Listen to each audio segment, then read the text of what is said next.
the narrative around climate change, that people need to be out in the streets, that citizens are going to be very key to all of this.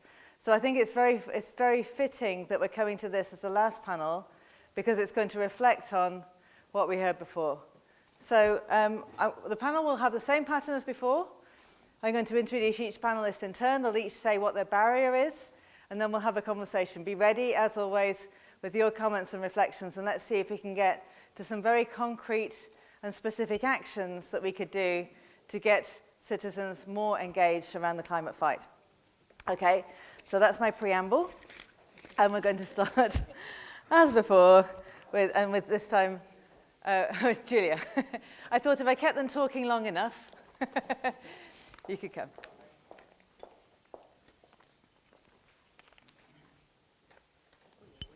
You have a chair for you. So we're going to start with Jessica Cheam, who is, as we heard yesterday, managing editor of Eco Business. You're a journalist and social entrepreneur. What do you think is the barrier to getting citizen engagement in this topic? Okay, so this question is really interesting for me because as a media professional, I have been grappling with this issue for more than 15 years.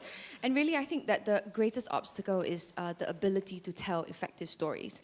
And when I say that, I mean, you know, in all your organizations and in your roles, all the work that you do, only half the battle is won. If you do not communicate it to the people who need to digest it and act on it, then you might as well just not do anything. And I always face this question, which is that sustainability and climate change, you know, is very abstract, it's very complex. How do you get people to engage with really, really deep content? You're not going to get the layperson or anyone interested in reading a column about sustainable finance, for example. But you have to localize it. You have to draw out the emotional connection. And I think people don't actually realize how important that is to make the emotional connection and engage citizens on a very, very primal, very real sense before you can actually translate that into action. And on the National Alliance that I sit on and I chair, you know, we also face that problem. You know, Singaporeans, we are one of the wealthiest in Asia, in a region where lots and lots of citizens are still living in poverty. So when you ask them to act on climate, they're like, you know, who are you to ask me to do that when I'm struggling to put food on the table?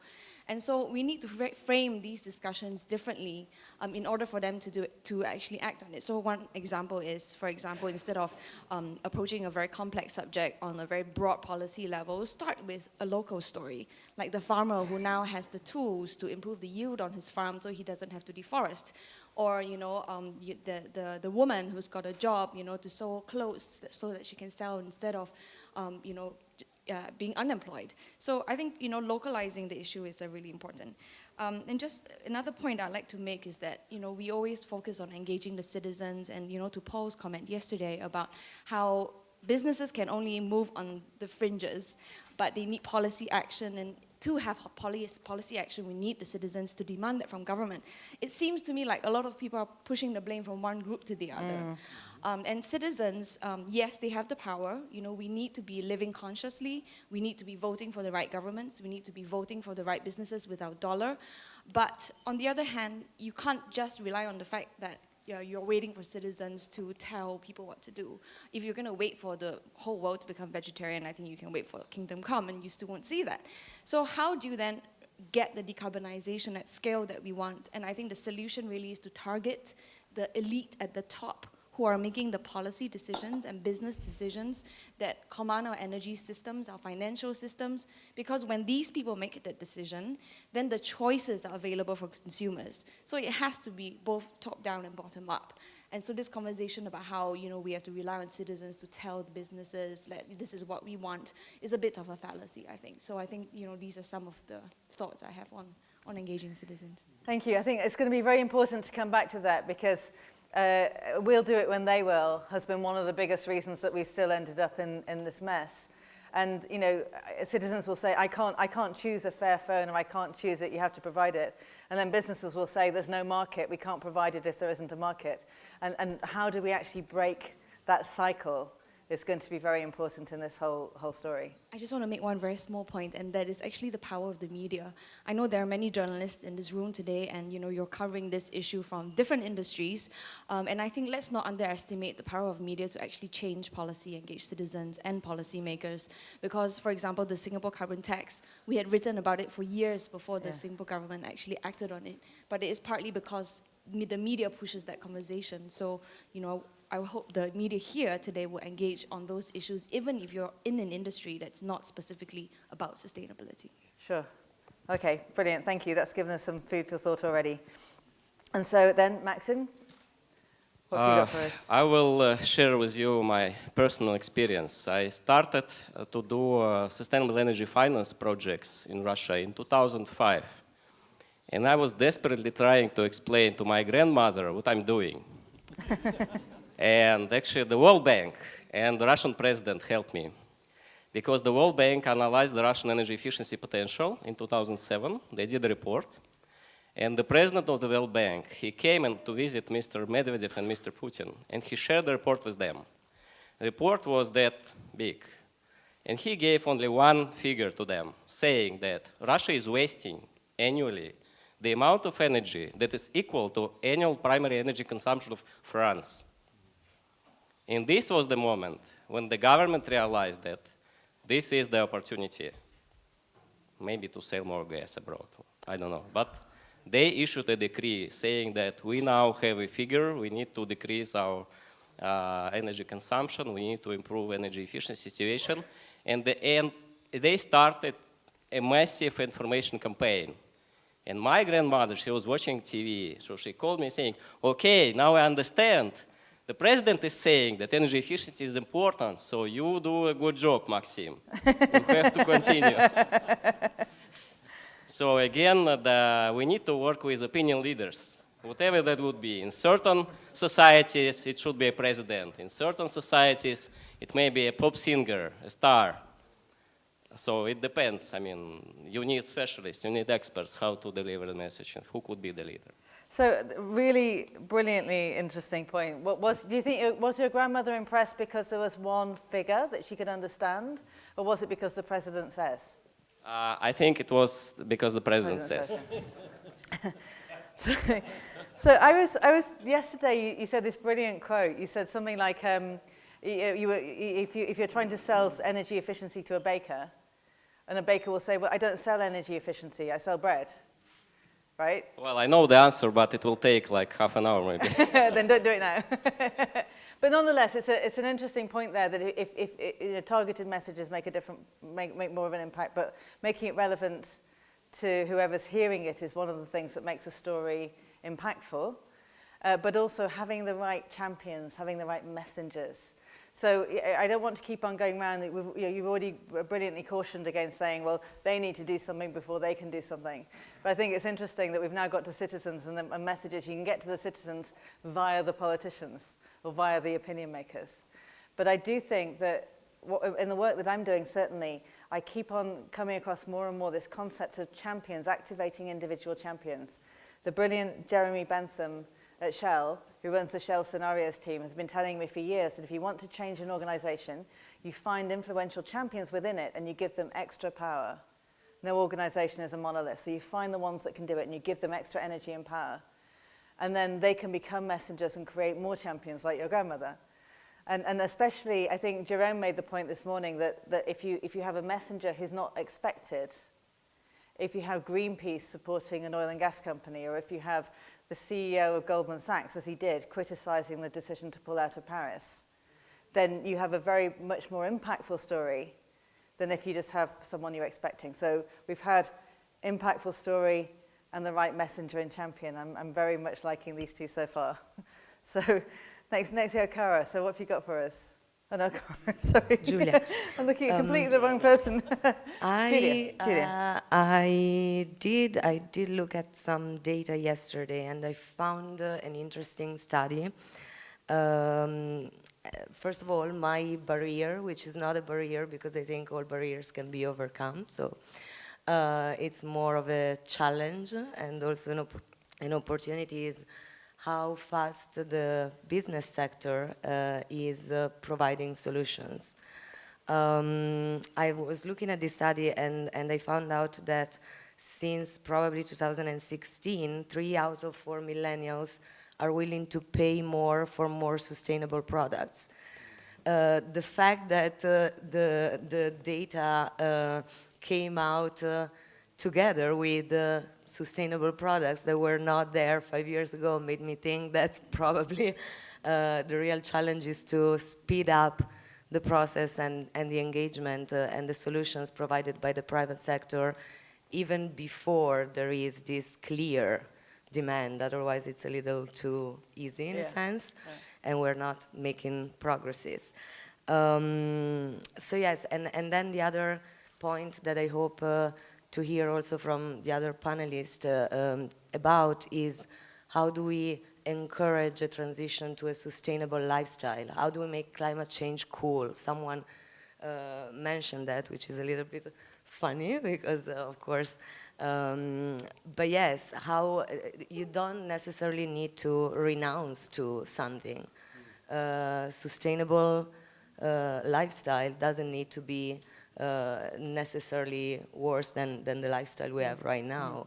And that's where communication comes in, and the power of the narrative that we talked about this morning is very important. Yeah, absolutely. Thank you. Simon? Yeah, well, I'm going to answer this, your question. I'm going to give you a short answer, and I'm going to answer it in a different way than the others. I think the major obstacle, and there are two of them, but they're closely related, to solving these problems are A, governments and politicians, and B, discount rates. We all have very different discount rates, and I think politicians have the highest discount rates of all because if they don't perceive that they're going to, they can't worry about, or they perceive they can't worry about 20-year timescales because they got to get reelected. And so we've got to convince them that, that in fact, we care about these things, and we care on short timescales about long timescale problems. So somebody this morning made the important point that the problems we're dealing with are systems problems. They require a systems theory approach. And I'd like to just endorse that. Not only are we dealing with systems, we're dealing what we call complex adaptive systems. That means they're made up of individual agents who follow their own selfish agendas, and from that there are emergent properties that feed back to affect things at smaller scales. And so we've got to be approaching these problems at all scales. When I lecture on systems theory, I emphasize 3, maybe 4 if you want to parse one of these into 2, critical questions. One is, how do you scale from the microscopic to the macroscopic? I mean, we do this all the time when we boil water to make tea. We know that statistical mechanical approaches and thermodynamics tell us how to make that transition, but we don't worry about that when we go to boil water. But still, we recognize that these are emergent phenomena that come about from the interactions of large numbers of individuals. And that's what's going on in our societies, too. There are complex adaptive systems in which there are macroscopic properties like social norms, like attitudes, that emerge from individual actions. And we've got to understand the relationship between them. We've got to understand, the second point is emergent properties, how to norm, and particularly critical transitions, for example, how do norms change? We've seen norms change. A dramatic example of this in the US now is all of the conservative politicians who are pushing for the legalization of marijuana. Would have been unthinkable 10 years ago, but some of them are investing in it because the people have told them that they want that.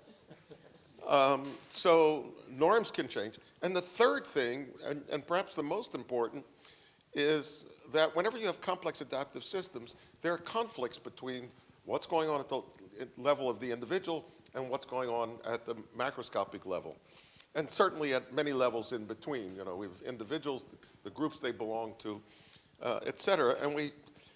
And that leads to problems of the commons, and we've got to resolve those problems. So I want to give some examples quickly from a couple of things we work on. In my other life, one of the things I work on are bird flocks and fish schools. and how to understand that emergent behavior.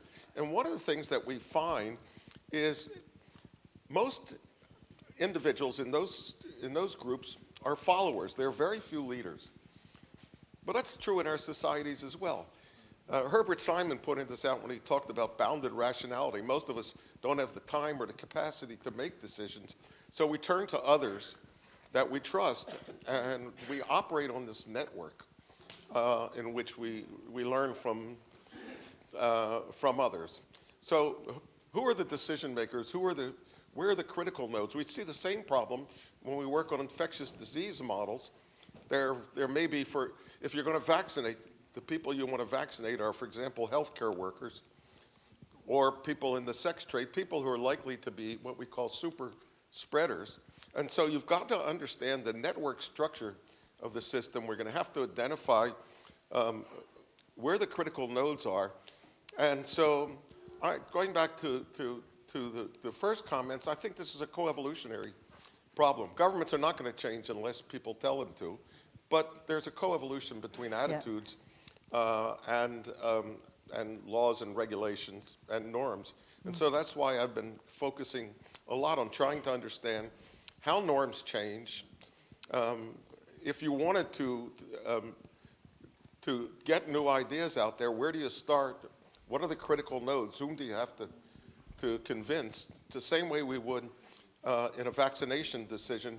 Where do you do your vaccination? So those are the sorts of the problems that I think we have to direct our attention to. Brilliant. All right, thanks very much. I especially, the point about we don't have capacity or time to make decisions, so we turn to others that we trust, speaks exactly to what we were just hearing about not just having the right message, but also having the right messenger. If it's someone you trust, like your grandmother did with the president. I'm reassured to know that your grandmother does have such faith in the president, but nonetheless, we do turn to people we trust, and that's a good, what did you describe it as, Simon, an inflection point, a point where an intervention will make a difference.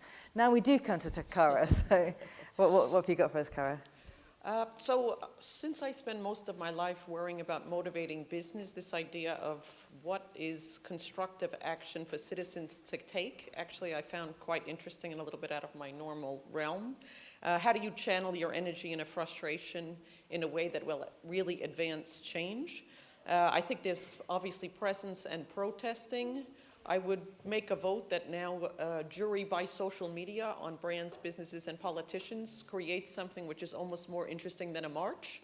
It's more immediate. Brands see it, investors see it, so I like social media activism as an opportunity. Building a little bit on what Jessica was saying, I think that maybe customers and citizens, I'm going to call the citizens customers since I'm in the business of business, do not understand how much $1 means. When you vote with your dollar to say, I respect you as a brand, or I respect you enough to make a donation, you can have great impact. Where you don't put your dollars also has great impact. So if you're buying jeans back to fashion for $4.99, you are likely voting for something that may not align with your morals or value system. So voting with a dollar, I think, is critical. Coming back to a little the conversation this morning, I'm probably going to horrify some of the academics in the room because I know that academics do not like to think of universities as businesses and they don't like to think of students as customers.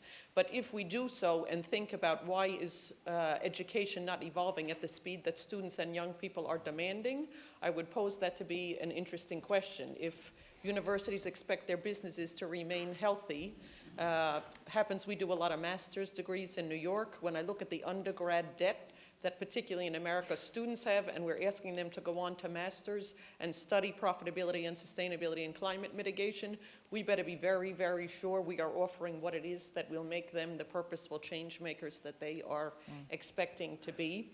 So students as consumers and citizens, I think, is also interesting.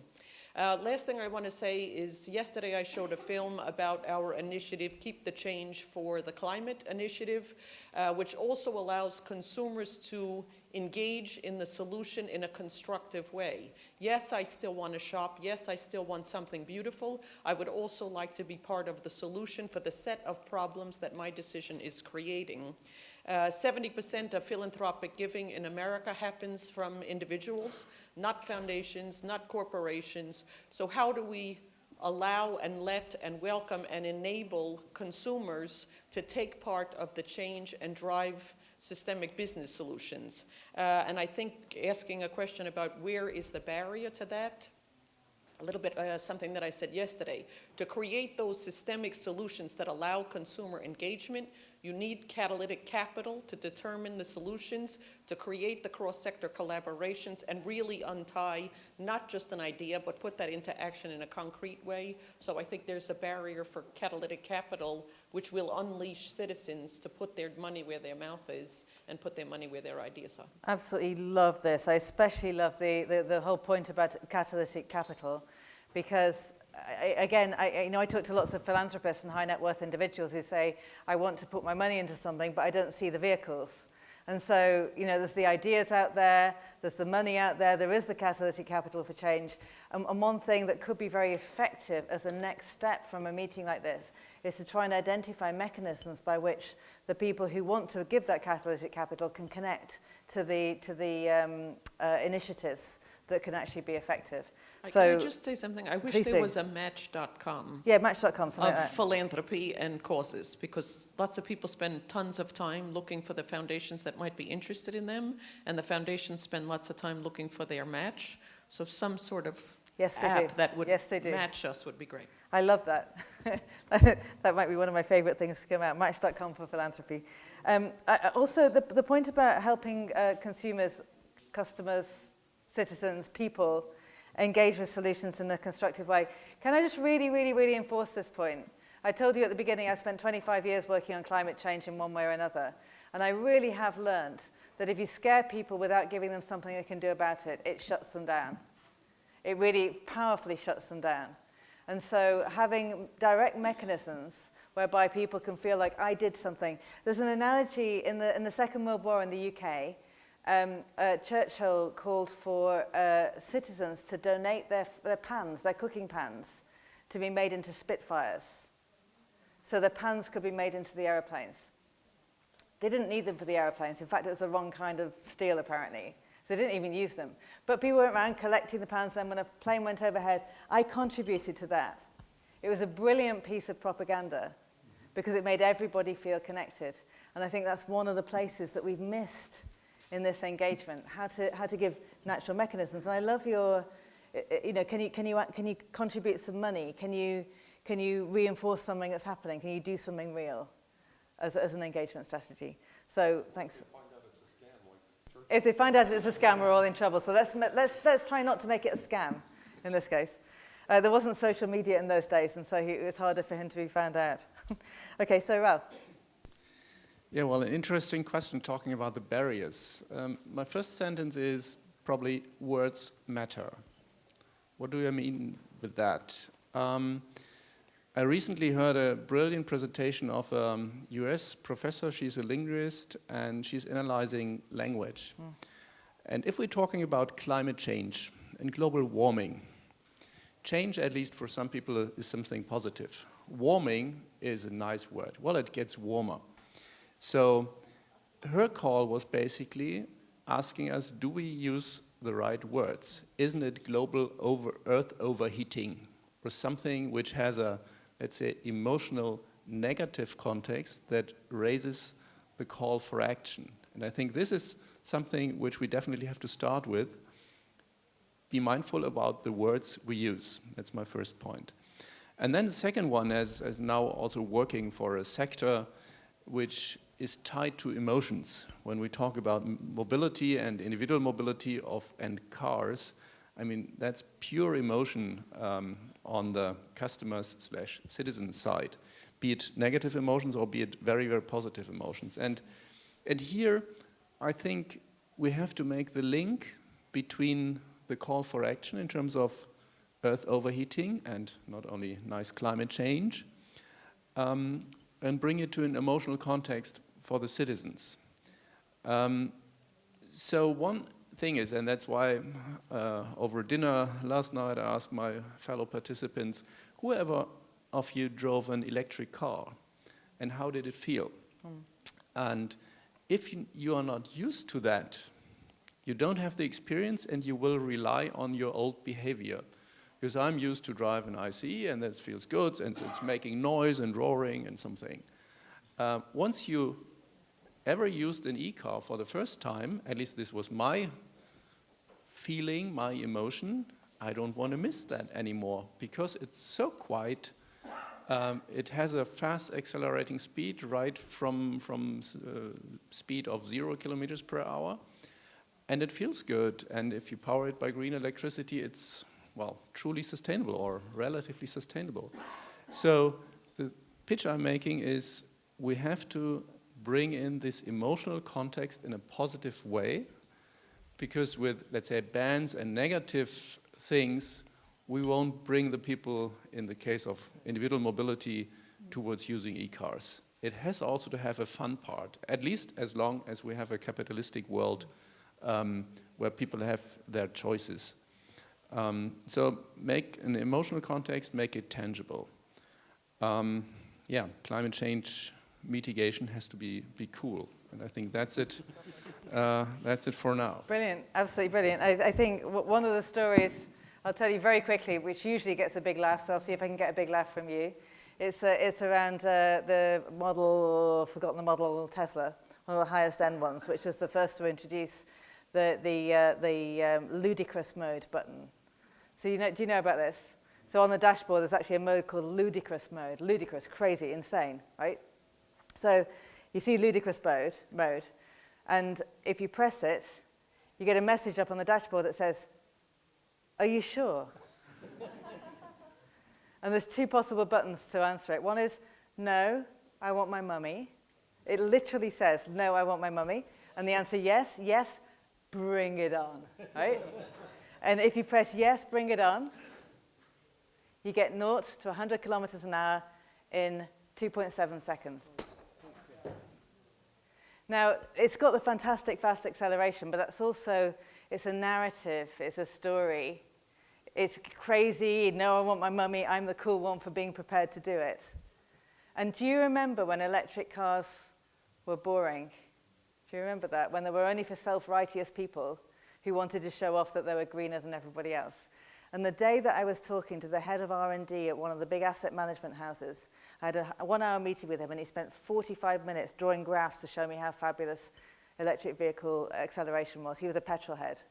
I thought, this is the story, this is the answer. So thank you for laughing. I'm glad you did. I just wanted to add on this Ludicrous mode a story, because I used to work at a different company, and one of our board members test drove a Tesla at that point in time, and he also then tried out that button. And there is a downside associated with that, because the range, the mileage, immediately decreases by half. So he had the challenge driving in that mode to come from Munich to Erlangen. So he had to switch that one off. At least as long as we have limited battery capacity, there is also a slight downside associated to that. So another important point, there's always trade-offs. But nonetheless, I think the way, you can just say, if you want faster acceleration, press here, or you can go through the whole story, and the more you do the story, the cooler it gets, I think was the point. So, and finally, Henrik, Madsen, what have you got for us? Yes, so we heard yesterday that the time is of essence, and if we, so at least an intermediate point takes 2030 for like the SDGs, we have 11 years. So can change happen so fast? Led by the younger generation or led by others? And when we talk about climate change, of course, it also involves change in behavior, not just new technology. So maybe we can learn something from the other big disruption or mega trend, digitization. So I think in simplistic terms, we have two big disruptions now, digitalization and sustainability. If we look at digitalization, it happened, or is happening very largely unregulated, which has brought forward some issues like privacy and taxation of the big winners, but it has happened very fast in an unregulated way, and for sure, we have had a lot of changes in behavior. So in 11 years, so many things have happened there. We probably need a lot more public-private partnership to make the same changes when it comes to sustainability. But I think it's worth to sit down and compare these two trends and see what can we learn from the other big trend. Then Jessica talked about communication and the role of the press. I think that is extremely important. So we have journalists in our family, and I tell them, you are lazy. So what do you say? I'm lazy.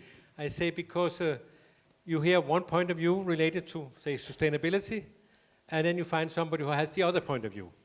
And then you put them forward as if they are equally right. And you don't do your analysis, your proper analysis, and come out and say, yeah, I have these two viewpoints, but he's right, or he's 95% right, as far as I see it. Yeah. In terms of leadership, I really hope Europe can lead. I still have a lot of hope in Europe. But as we also heard earlier, it's very important that in the transition we look at the social aspects and create jobs. So creating new and more exciting jobs is probably one of the best levers to do the transition. And then also Europe has to stop some of the, I would say, almost say perverse subsidies. We heard about subsidies of the oil and gas sector. In Europe, the biggest cost of the European Union is to subsidize farmers, to promote a lifestyle that I tried to say yesterday maybe is not sustainable. Yeah. Mm. So that could really bring forward a lot of money for other things. Then let me just end up with a short story about leadership and how fast things can happen. So 4 years ago, we had a conference, 4 years this summer, we had a conference in Norway. And we gave a small award to a young 16-year-old Dutch guy who wanted to attack the problem of plastics in the ocean. So he had a technical solution he thought would work. He received a little bit of money together with the prize. He then went out and have done crowdfunding. And now the first prototype has been in the water in the Pacific Ocean. So this was a 16-year-old entrepreneur. In 4 years, he managed to get his solution in the ocean. That's maybe not the most important. The most important is that then there are so many other followers. So, and you know, the problem with the plastics in the ocean is from 10 rivers mainly in Asia.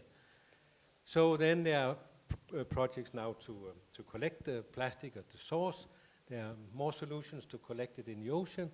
And all of them actually are such that you will make money on it.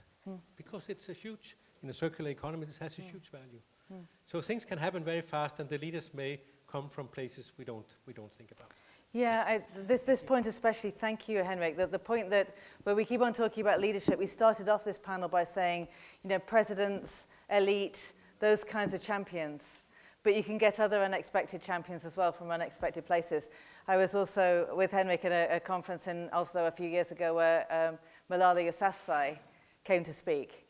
And she was, at the time, she was 17 years old.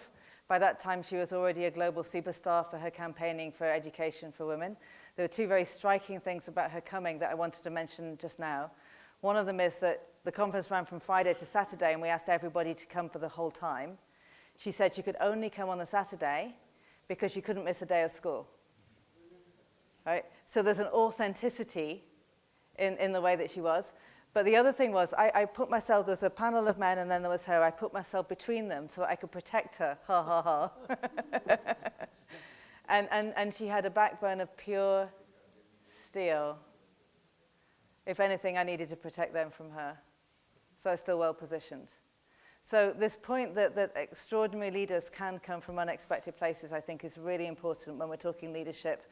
And we in this room who are aiming to be the catalysts need to be able to be tuned to see who we can help in that endeavor and not just expecting them from the normal places. Simon, sorry, can I ask you just to sit back a little bit because I can't see the rest, thanks. So we're going to launch into the conversation now.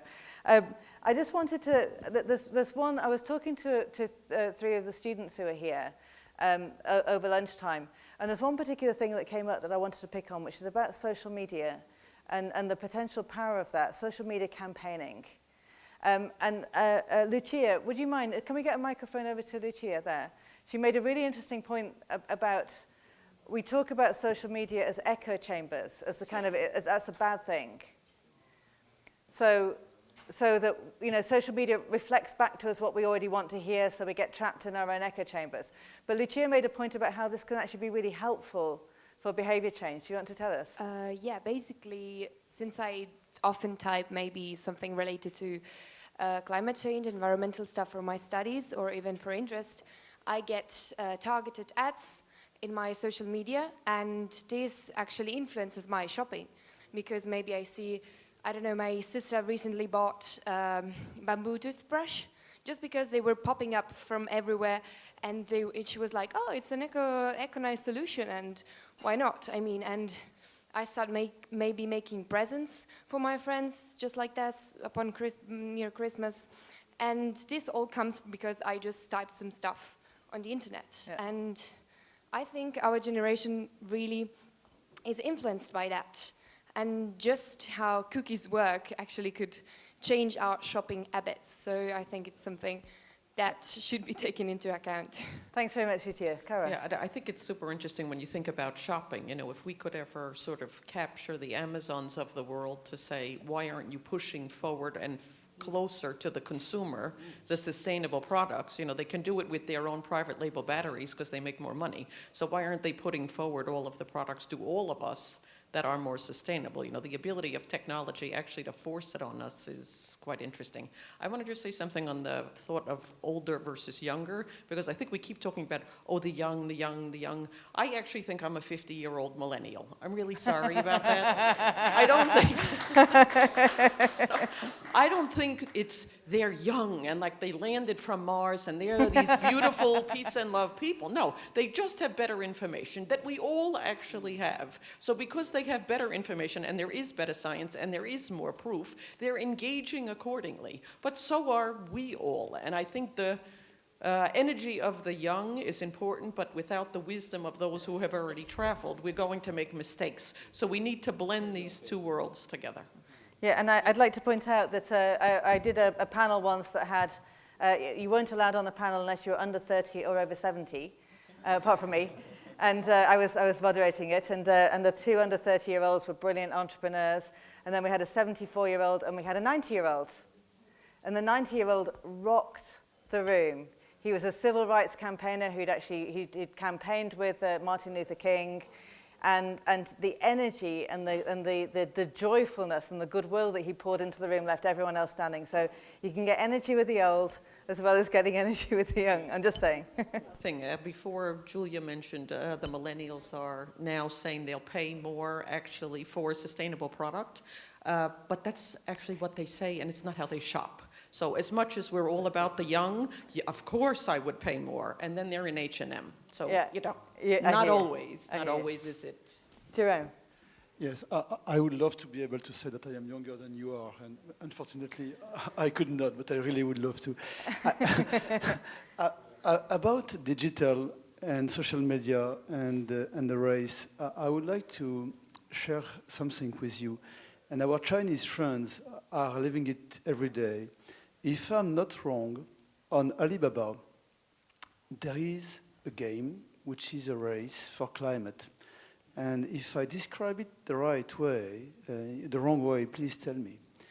When customers in China on Alibaba buy a good, they can get a CO2 token.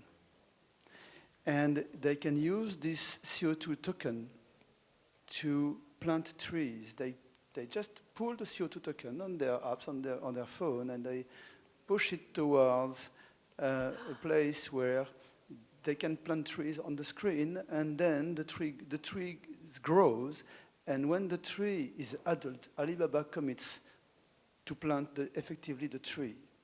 So they are incentivized to buy stuff that are good, and the better this stuff are, the more they get token, so as they can use the token for Alibaba to plant trees on their behalf. But the point I want to make is the following, which is there is something genius, which I have not described yet, which is that this customer's friends can steal the token of the customer if the customer does not use it. Steal the token and use it for their own tree. So as it becomes a race. And this is the race against climate. It's a game and it's a race. Love it. What would it take to spread that, do you think? Sorry? What would it take to spread that? I- It's such a good idea. Why can't it be in more places? I mean, every corporate here who has an app to sell things could add that very easily. Amazon could do that. Many others could do that. But by the way, you start to have as well even websites that are doing the same. I mean, you know, everybody knows here, I believe, about Ecology, which is using a former version of Google, and which is planting trees as long as and as much as you use a website. Yeah, exactly. I think, is there someone comment or question down there somewhere? I thought I saw a hand. Okay. Can we just get the microphone over here, please, for the translators?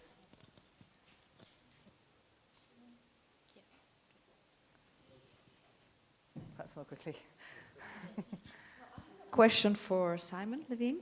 You were talking about the identification of critical nodes for in the network structure for catalyzing and as a multiplier for social engagement. Is it too hard to ask which are the critical nodes? I think that's a challenging problem. There are ways to try to identify them. First of all, there are some what I'll call static measures that people use. This problem comes up over and over again in basic research. A friend of mine works on zebra herds, and he tries to identify who the critical individuals are. My postdoc working on fish studied them and watched how they turned to a target, and then watched to see who responded to it. You can do tracing in disease models to see where individuals likely got infected. There are flu. I'm thinking of flu. So there are static measures that you can use that are based on where individuals sit in the network, who are their friends, et cetera, et cetera. But we need dynamic measures. And I think that's really, I talked yesterday about a project that Elke Weber and I and others are working on, which is to try to, and we've done the same thing with, I've got some students working on vaccine hesitancy, vaccine refusal.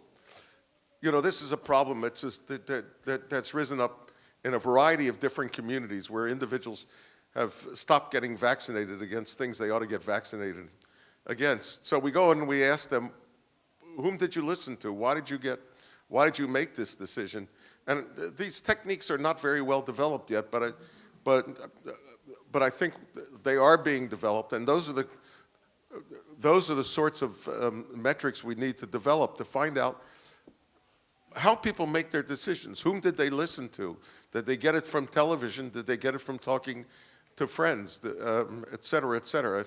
And we're trying to combine that with modeling. So there's no easy answer to what you're doing, but I think it's feasible to do. Okay, I'm going to do a quick experiment on the back of that. What I'd like to do now, just take 5 minutes. Everyone stand up. Everyone stand up, stand up. Just because I did, look. Okay, if you'll stand up, and then what I want you to do is to find someone who's not on your row, anywhere else in the room, just one other person, pair up, and just for 5 minutes or so, I want you to think about why you started being interested in climate change. So why you started being interested in climate change, why you ended up in this room, the trigger for why you started being interested in climate change. All right? So find someone who's not on your row, ideally someone you don't know. You've got about 5 minutes. You tell them why you started, why you became interested, and ask them and they tell you, and then we'll come back and see what we've got. Okay, 5 minutes, 5 minutes. Go, go, go. Find a partner, find a pair, one other person. And then we can do it amongst ourselves. two, I'll talk to you. Does anyone not have a pair? Hand up if you haven't found someone.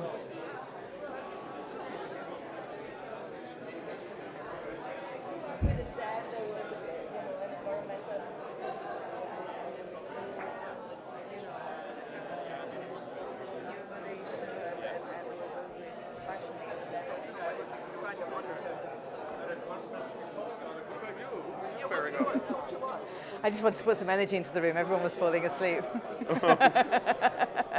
But you gave me the perfect opportunity to do it. I was thinking, how can I work that in? Bill, do you know who Bill Murray is? Yeah. I was at a meeting where he was giving a lecture, and he made everybody stand up and do calisthenics. Really? Yeah. It's the equivalent, but it sounds like it's got content in it. But I do mean it. We are going to go back to it. So what were yours? Oh, I said mine's pretty boring from reading scientific literature. She had a much more interesting. What was yours? I was at an event with Mohammed Yunus, the Nobel Yeah. laureate, who it was right after the Rana Plaza factory collapse in Bangladesh. He's Bangladeshi, and he asked the fashion journalist, couldn't we just put a happy tax on everything that we sell so that we could distribute the wealth? So it started really from a social side, but that is how I landed in the university. If you start with social, then you get to climate. Yeah. In my case, it was an accident because I wanted to do a job. I did my PhD in chemistry, but I wanted to bring narrative and humanities into the work that I did. I wanted to try and have both. Yeah. And so I found a role at Nature where they wanted people with really good scientific credentials, but also, I think it's got my microphone in, but also that could, a way to write it, tell it. And Nature happened to have a slot for someone in climate change. It was back in 1992. They wanted someone to do climate, past climate, future, oceans, atmospheres, global change. That's how I met Michael Bender. And so, I just talked them into it. I said, yeah, I can do that. And then became captivated because of all the interconnections. I've always been fascinated by the places where boundaries meet.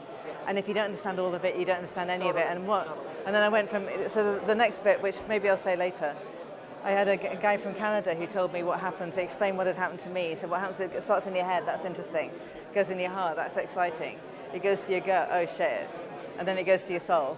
Right. And then no power on God's earth will get it out and you're stuck with it. Hey, the two Chinese guys who are cheating, they came here together and they're talking to each other. Should I go break them up? Well, I just embarrass them by some public comments afterwards. I have the power. Right, what do you reckon? Is that enough energy? Talk about the interconnectedness. So the methodology that we use at Fair Fashion, didn't have a chance to show that movie. I was gutted that I missed your talk yesterday. We call the quantum redesign of fashion. Can we talk about that afterwards? Oh. I really want to know about it. I sent it to Andrea because that's a funny story that we produced the film for Franca Susani, who was the editor of Italian Vogue, and she died before she saw the film. But that led us to MoMA. Like, we made that film for her, and it landed us. So Brilliant. It always feels like there was some special... Okay, everybody.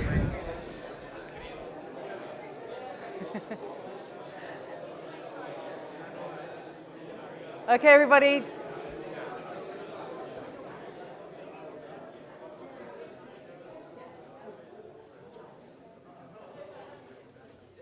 We can sit down now. The right answer is when you read your book. Yes, say that, definitely.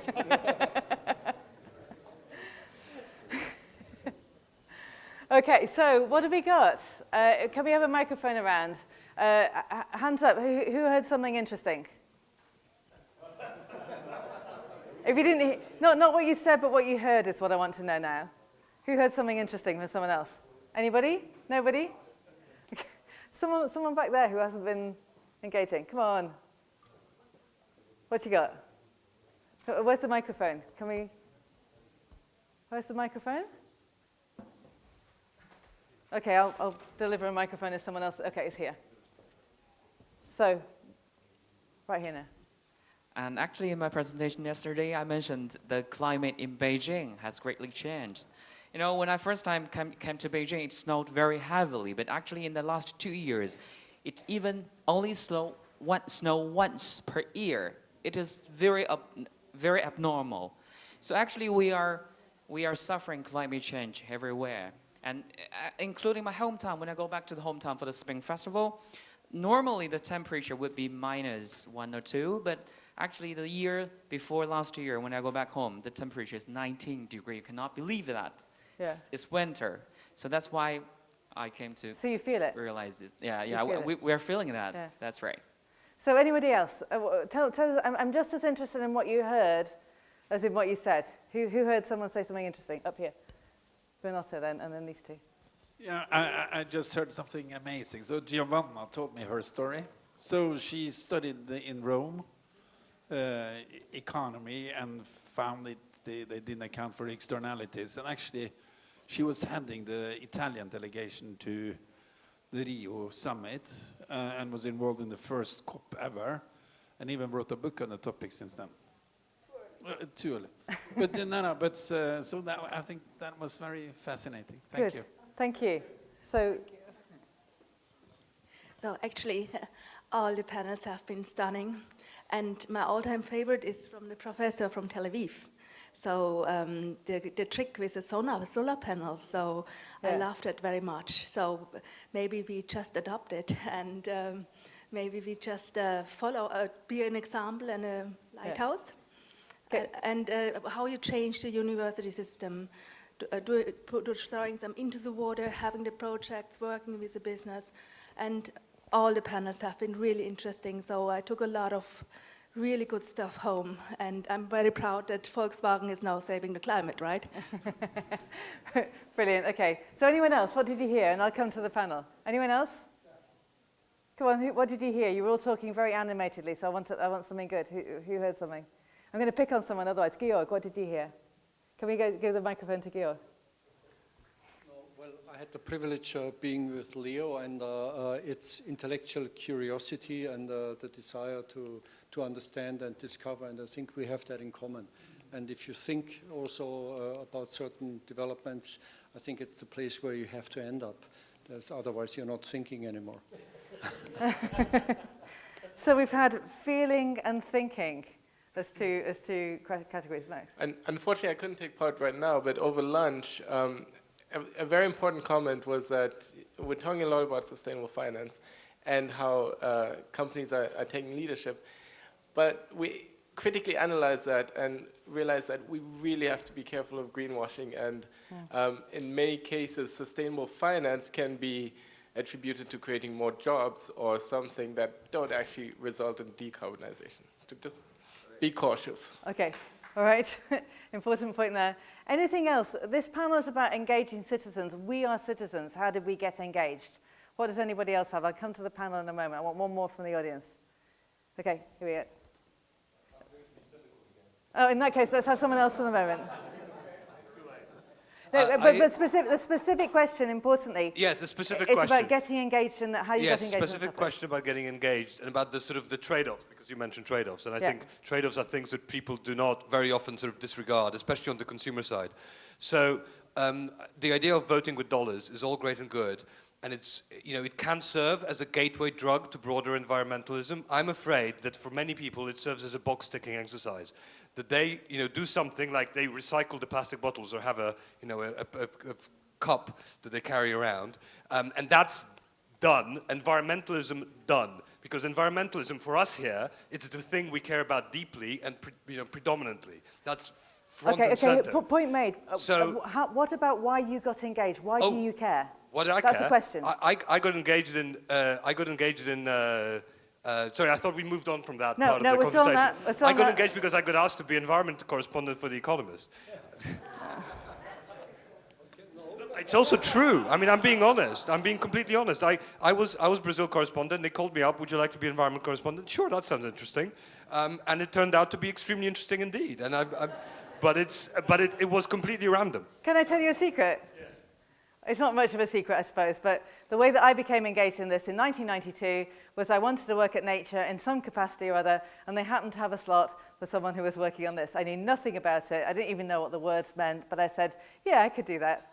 And I got stuck. And the point I was going to come to, I'll come to the panel in a moment, but I can't quite resist telling you this now. When we're thinking about how to engage people, and the passion that you bring into both your criticisms and your support, and everyone else too, a very brilliant man in Canada told me this. He said, what happens is it starts in your head. That's interesting. And then it goes into your heart. That's exciting. That's fun. Then it goes into your gut. It bothers you, it worries you, you can't let go of it. And then it goes into your soul. And once it's in your soul, there's no power on God's earth that will get it back out again. And I guess what we're trying to do is to have more people hear it, get it into their heads. That was the intellectual part that Georg mentioned. Get it into your hearts, the emotional part, we're actually experiencing this. Get it into your gut, we should be worried about it, but we can do something about it and get it into people's souls. And that's the objective right here. Simon, and then Connie. Yeah, The answer I gave was a pretty boring one. Go on. Which was that I got interested in it because of from reading the scientific literature. And the fact that there's so few people who gave an answer of that sort suggests to me that the scientific literature is not getting through. Right, it's basically you and Georg. That these other happenstances that are driving people, and so maybe the answer is we've got to find ways to. I guess Al Gore's movie didn't work, but I don't know how many people that convinced. But we've got to find ways to get the message through to people about what's really happening. Sure. Better. But better ways to tell the story. Yeah. Giulia? I have a point. First of all, I think it's fascinating the fact, like the idea of finding new ways to capitalize on people becoming engaged and getting to know about climate change by chance, which is very much the case, or because it's, you want to work somewhere and the position they have is somehow related. I think that's a great opportunity. Many times people do not choose to become engaged. Many times it's just a matter of exposure to inputs, to information, to messages. Yeah. And the other thing is that which is something I'm very pleased to share, I got engaged first because of my dad when I was a kid. Being my dad an environmental activist, and this brings it back to the power of education, and not only the education that of course we do in academia and the scientific research, but also the education that starts within families, sure, which is something very concrete. I think this is also a really important point because, guys, so this is also a really important point because like you, I sort of randomly ended up in that place. But when I got there, I found something I found very engaging. First of all, fascinating, and then exciting, and then important. And so, this is a topic that gets people engaged. It's actually very inspiring. It's actually very exciting. So we should feel the confidence of that we talk about this as if it's just very frightening and very hard, and we don't talk so much about how captivating this whole area can be. But the other point that I wanted to make was about your environment and background and your father. And I wanted to come to Connie. Connie, you wanted to say something about what you heard as well, but did you? But in that case, I want to come to you because of the conversation we were having earlier about education and about the drive to get the right kind of education that can come from different student movements. And in a way, that was just one example of how people are engaging, because Gustav's point that I agree very much on, how the necessity of changing the curriculum for the economics study.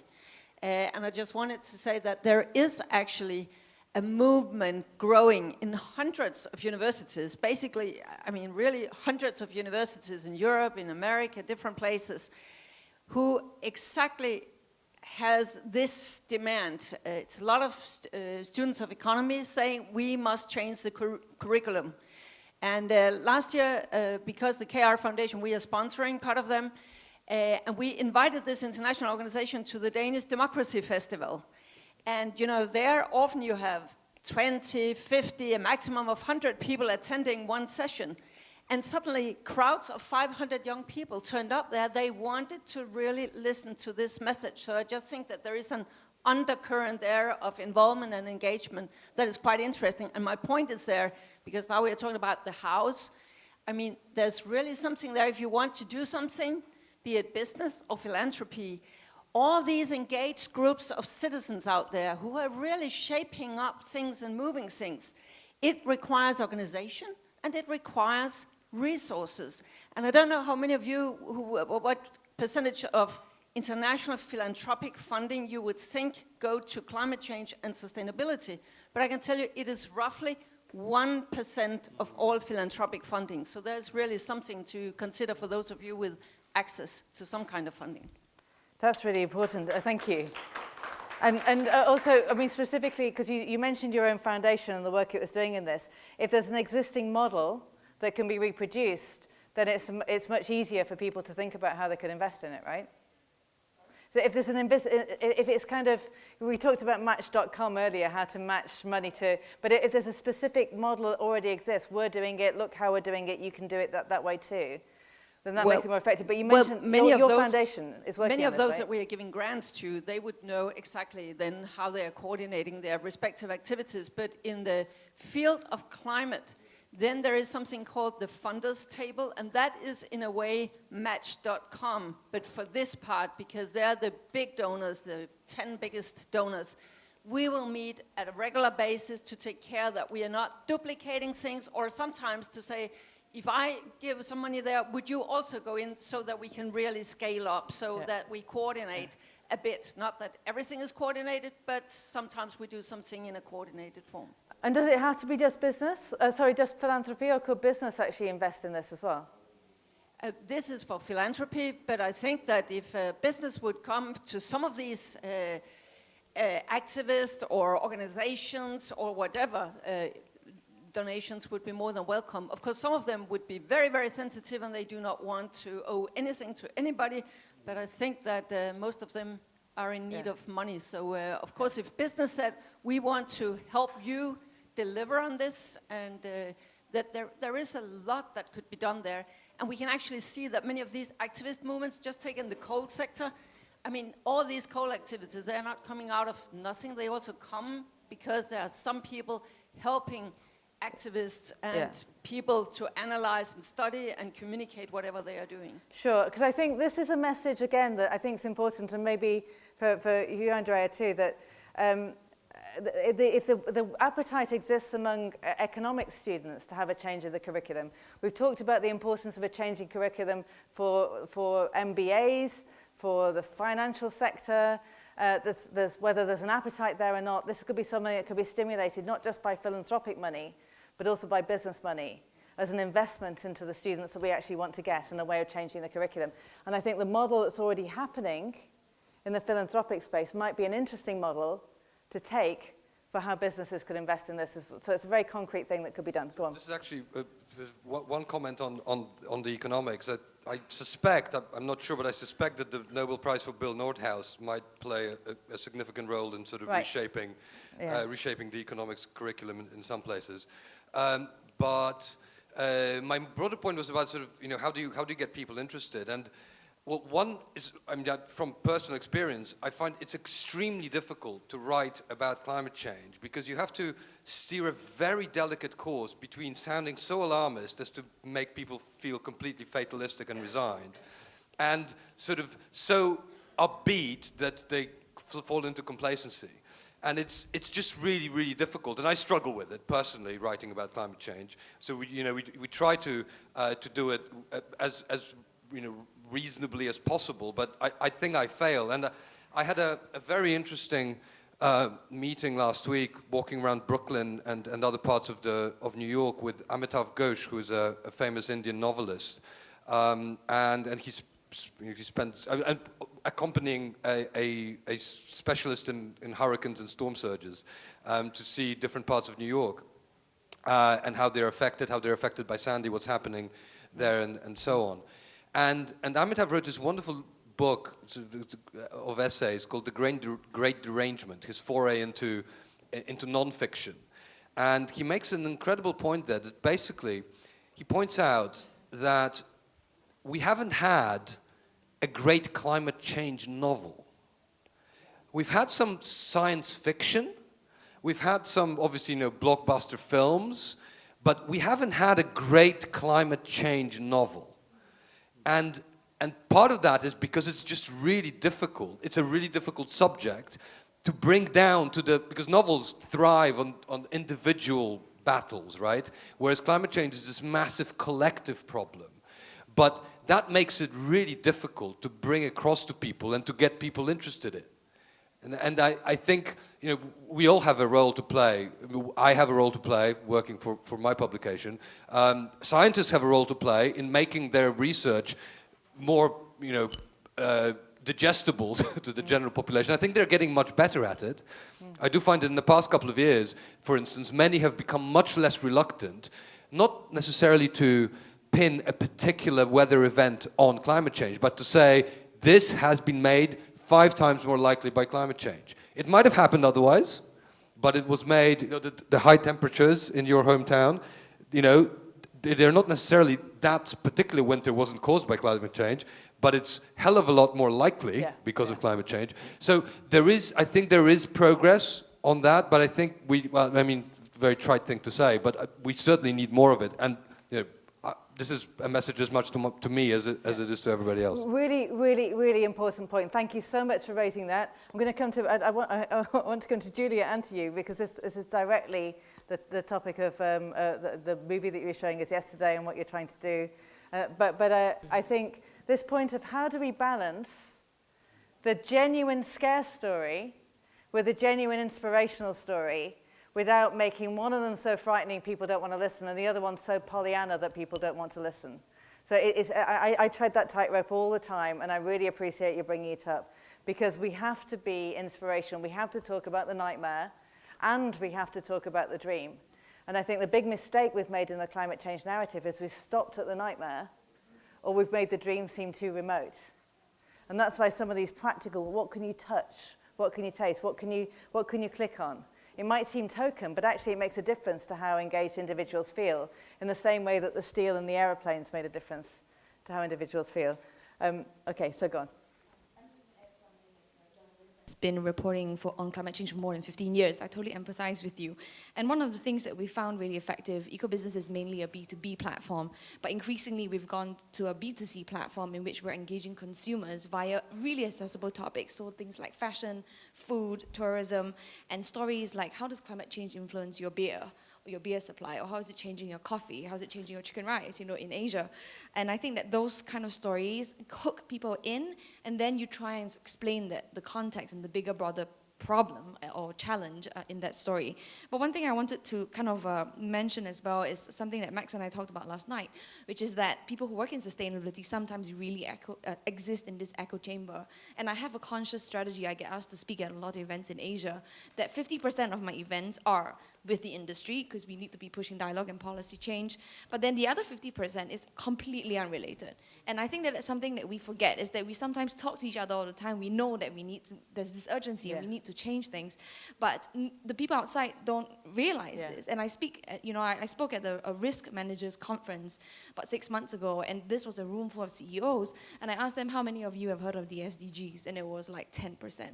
I mean, it was really shocking. I mean, I know the SDGs suffer image problem. It sounds like the STDs, but in Asia, it's actually proven a very good rallying point to capture the imagination of the public. And we have people actually say, I'm in support of SDG 1, SDG 10. So, there have to be like various touch points in which we use to engage citizens and to tell stories. Really important point as well about getting out of our echo chamber. The echo chamber can also be a reinforcing mechanism for behavior. But we are the ones who are the guardians of this narrative, we and many others. But we need to be talking not just to the other people in the room, but to the other people outside who need to hear this. Jessica, what got you onto climate change while we're with you? Energy beat at my national newspaper, and Shell actually flew me business class to Canada to write about the tar sands project. And I looked at it and I was like, something is wrong here. And and the more I learned about the energy revolution, the more I realized climate change was such an important story that Asia was routinely ignoring. And that's how I got into it. So I'm still doing it. Great. So quite a lot of us by accident, but then by the captivation of the topic itself. Julia, this is what Connect for Climate really is all about, isn't it? It is. I'd like to go back to what you were saying about, and also the comments about the fact that there is no climate novel or great climate novel. It is true. It is not one of the easiest and most appealing topics to translate into art, but that's also why there is a huge opportunity there, not only in promoting the creation of artistic pieces and products that could inspire people to change, but also, which I think is equally interesting, in encouraging the integration of climate-related messages in films or, artistic products that are not mainly related and do not have as the main theme climate change.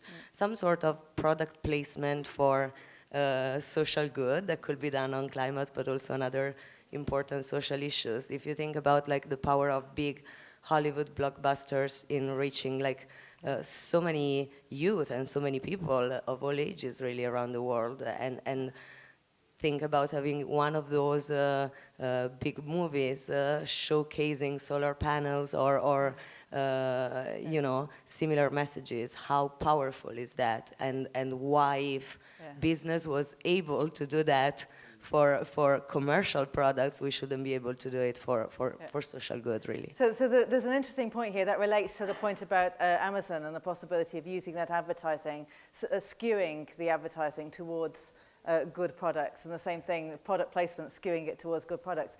The problem with Hollywood blockbusters, and of course with novels as well, is that they're more likely to go to the dystopia because there's so many entrancing stories that are terrifying and the nightmare, whereas what we actually need to be able to make change is to have at least as much on the dream, I think. How did you get into climate change? Me? Yeah. Oh, through my dad? No. Oh, sorry, you already said, didn't you? Maxim? But I think also Jessica had a point on the big website platforms, right? Point earlier on Alibaba, because I think that initiative on planting trees was actually an ant-financial initiative in which when you use their payment wallet, then they will incentivize you by saying they planted a tree. But Alibaba, the parent company, actually has been driving crazy consumption in China. The CEO, Daniel Zhang, has actually said shopping is a sport. And he has promoted this crazy Singles Day in which you are absolutely just buying crap off this e-commerce site. And just a point I was sharing with them was that EcoBusiness, we wrote this special report on how e-commerce was changing us and our planet, and we actually ranked Amazon, Alibaba, and all the e-commerce companies on whether they had a sustainability policy. And I think they play such a huge role in engaging citizens and about responsible consumption and production. So I just wanted to raise that up. Sure. Thank you, Giulia. Okay, brilliant, thanks. And Maxim, and just 1 second, if I may, and also the fact, like, which is something that is has been a little bit missing from the conversation we had over the past couple of days.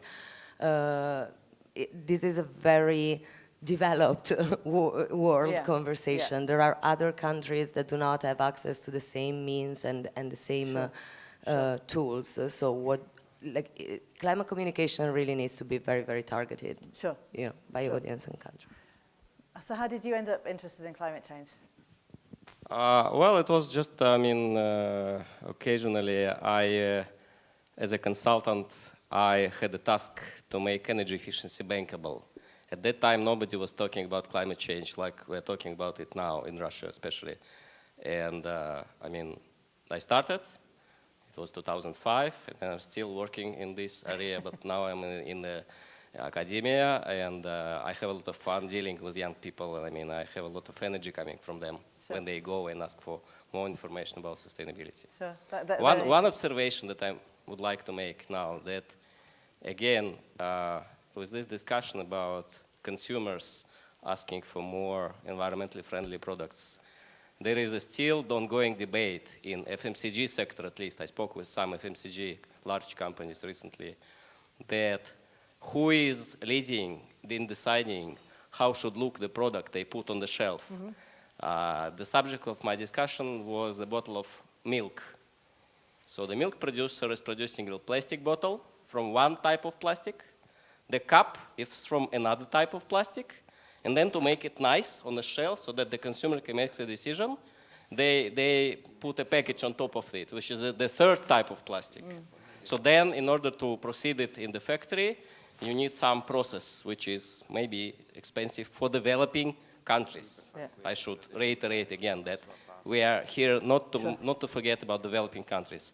So the person told me that we are sustainability managers. We are fighting with marketing managers because as a sustainability, we would like to have a very standardized bottle with the milk.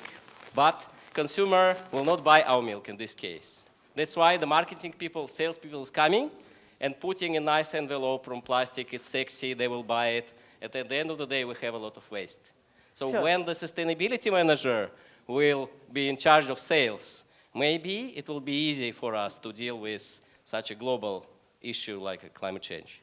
Sure. So, well, there's two in the audience, but we'll come to you first. Yeah, I'd like to come back to the topic of greenwashing and what Jan mentioned, because the example of having a recyclable cup for your coffee, but changing nothing else, or if driving with an SUV to the recycling station to get rid of some bottles. So I'd like to make the pitch again, when we're talking climate change, to focus on those things who are material. And I mean, there are so many carbon footprint calculators for an individual out there, and if you do the rough mathematics, at least for a Western developed country, so probably, I don't know, 30% of your carbon footprint comes from driving a car, 30% comes from heating your home, and the other 40% from consuming things, assuming you don't fly somewhere into vacation. One long distance flight completely ruins your carbon balance. And I think it's good to have consciousness in every single place and in every single decision. However, we also have to avoid that people don't get lost in the complexity of making decisions and educating them what matters most if we want to act on climate change mitigation. So this is, I think, one pitch I want to make. And the other one, on the one hand, I'm glad to hear that, okay, people are happy that Volkswagen is going to save the climate. But on the other hand, part of myself says, well, let's be humble. We are not yet there. There's still a long way to go, and the decision is not yet been made. And unfortunately, right now, the, let's say, pre-order period for an e-Golf is 7 months because we are, let's say, sold out in these. Yeah. So there's much more to be done, just to make that statement.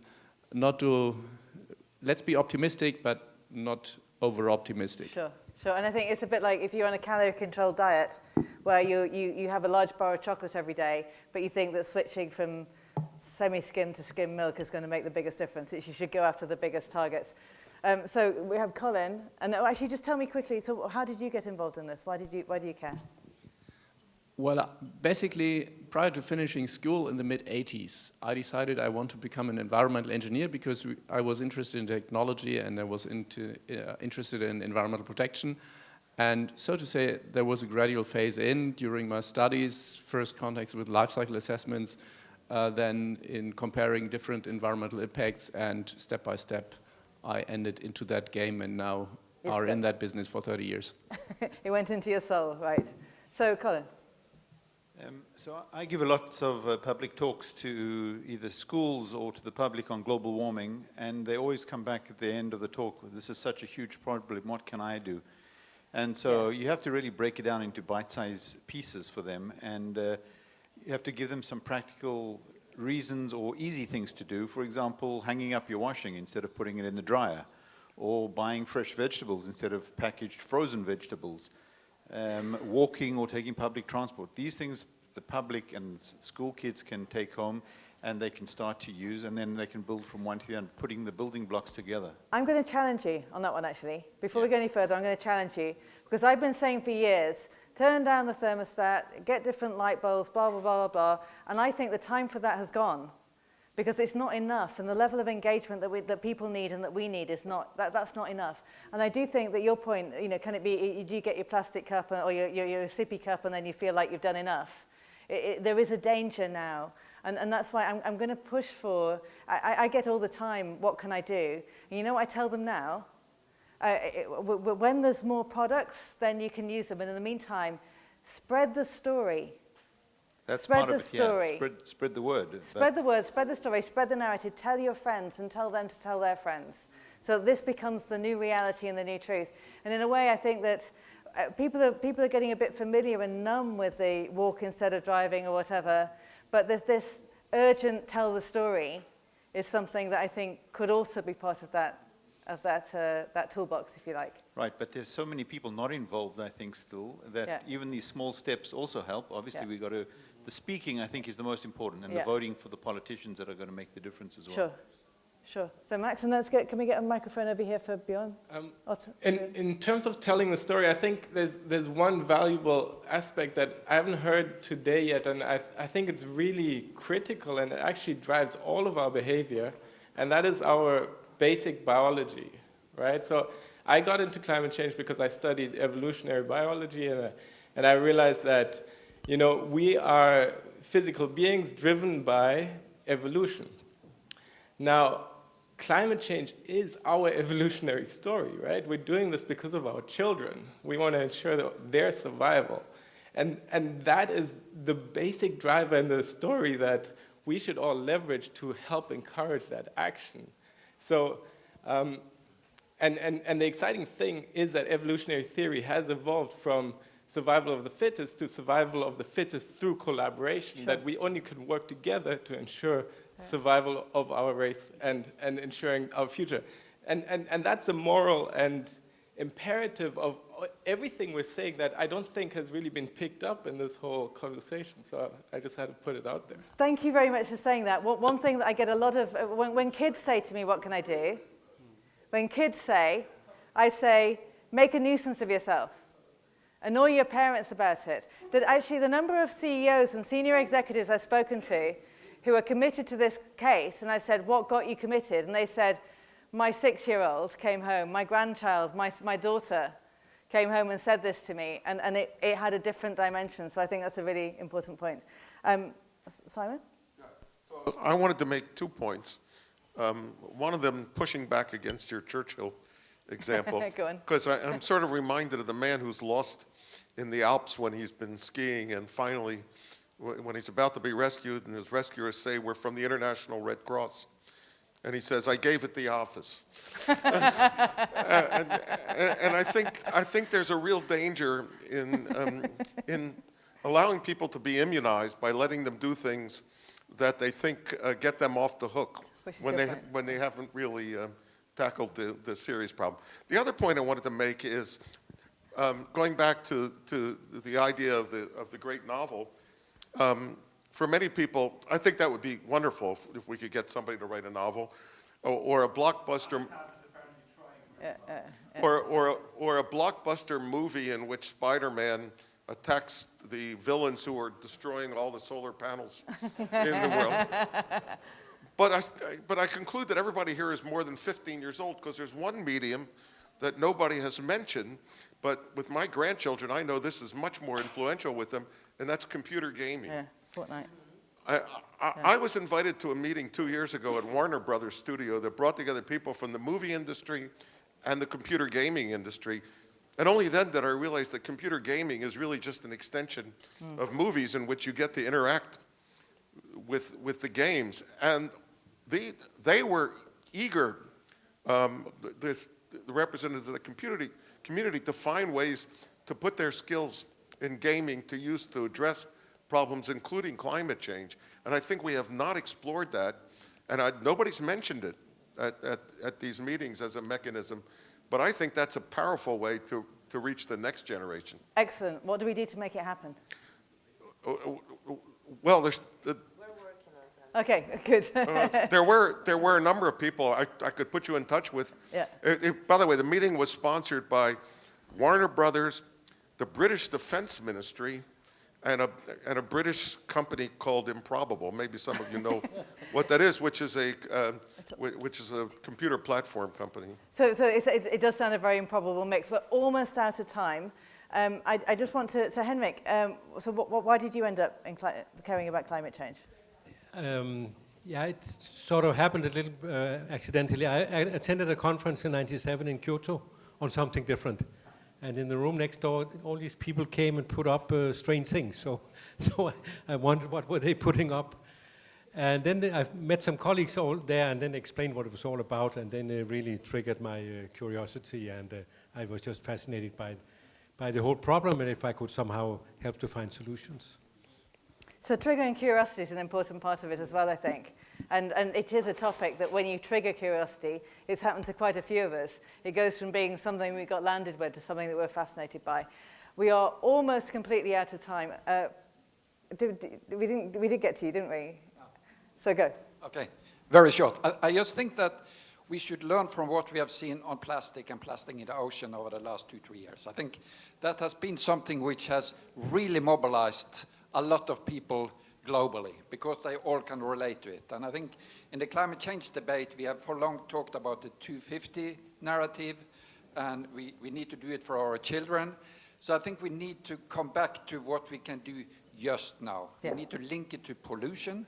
We need to link it to other aspects than science and the 250 and our children. Yeah. So I think that is what have mobilized the plastic industry, bottom up, which then influence policy, influence cooperation, and do real change. So I think that's a big learning point for us. Thank you. And that narrative around plastic has really taken hold in a very spectacular way. In the last minute or two that we have here, I'm going to go back to each panelist. I'm not going to ask you to say what's the one thing you want to happen, because I think we've had a lot of good ideas now. I want one word. Here's my challenge. When we're talking about narratives and the power of words, I want one word from each of you that encapsulates what you think about engaging people. Can you do that? Here's a challenge for you. We'll start with the journalist, so go on. Purposeful media. Purposeful media. That's 2 words, but I'll let you get away with it, because it's a good one. Purposeful media. Max? Education. Education. Storytelling. Storytelling. Discounting. Discounting. Capital and crystal seeds. Sorry. It's all hyphenated, right? Action. Action. Henrik? So being responsible. Responsible. And my one word has already been taken, really. It's storytelling. It's narrative. I think we've heard that again and again. And I think that's going to be really important. Thank you very much. Another marathon from our brilliant panel and for the energy that you all put into this. If you think about what made you care about this, this is an indicator about what might make other people care about it. Take what triggered you and see if you can use it, will be one piece of advice.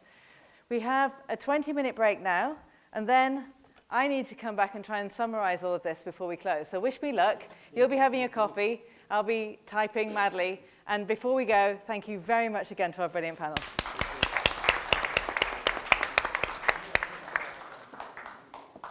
That was really helpful for me, actually.